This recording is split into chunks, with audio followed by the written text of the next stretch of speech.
All righty. I see Mr. Linton made it.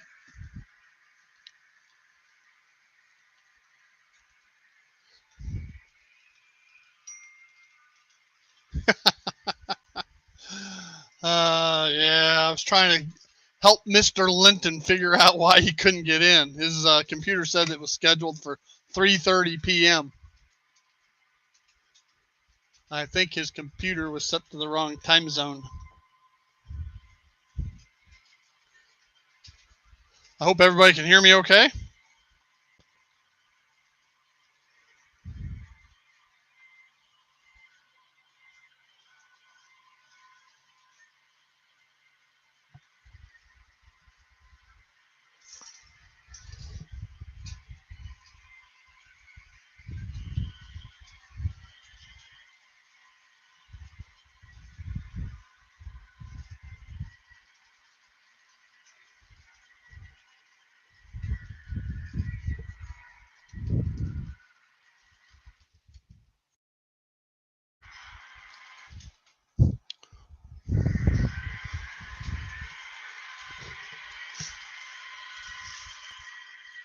Hey, Lynn.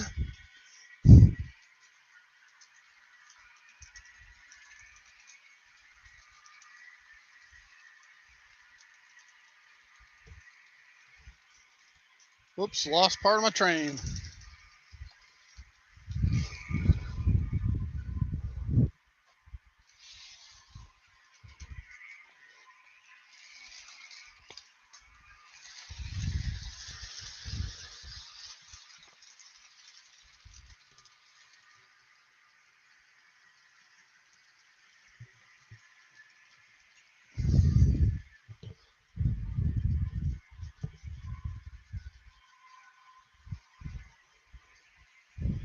All right.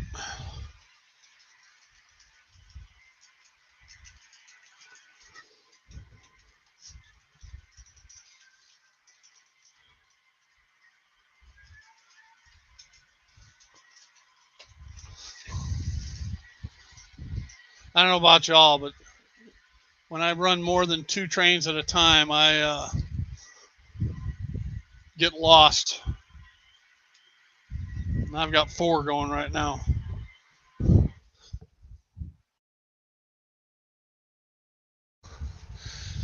And my reversing circuits suck.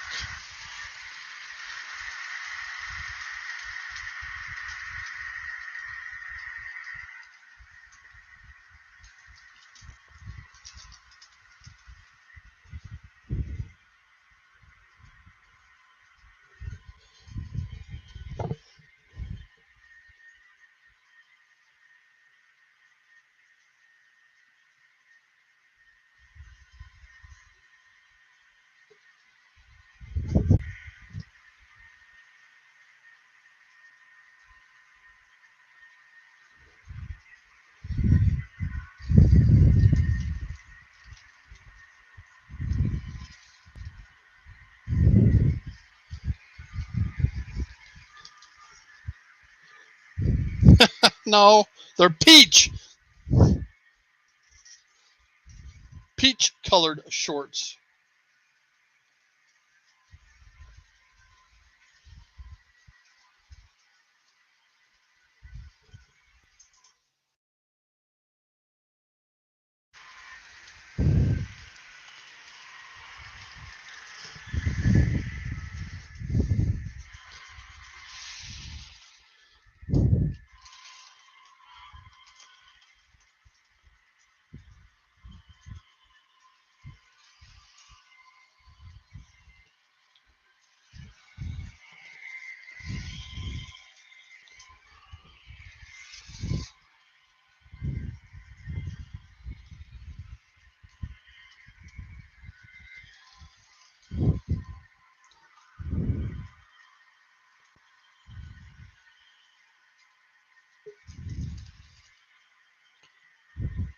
There's Lynn and Lee.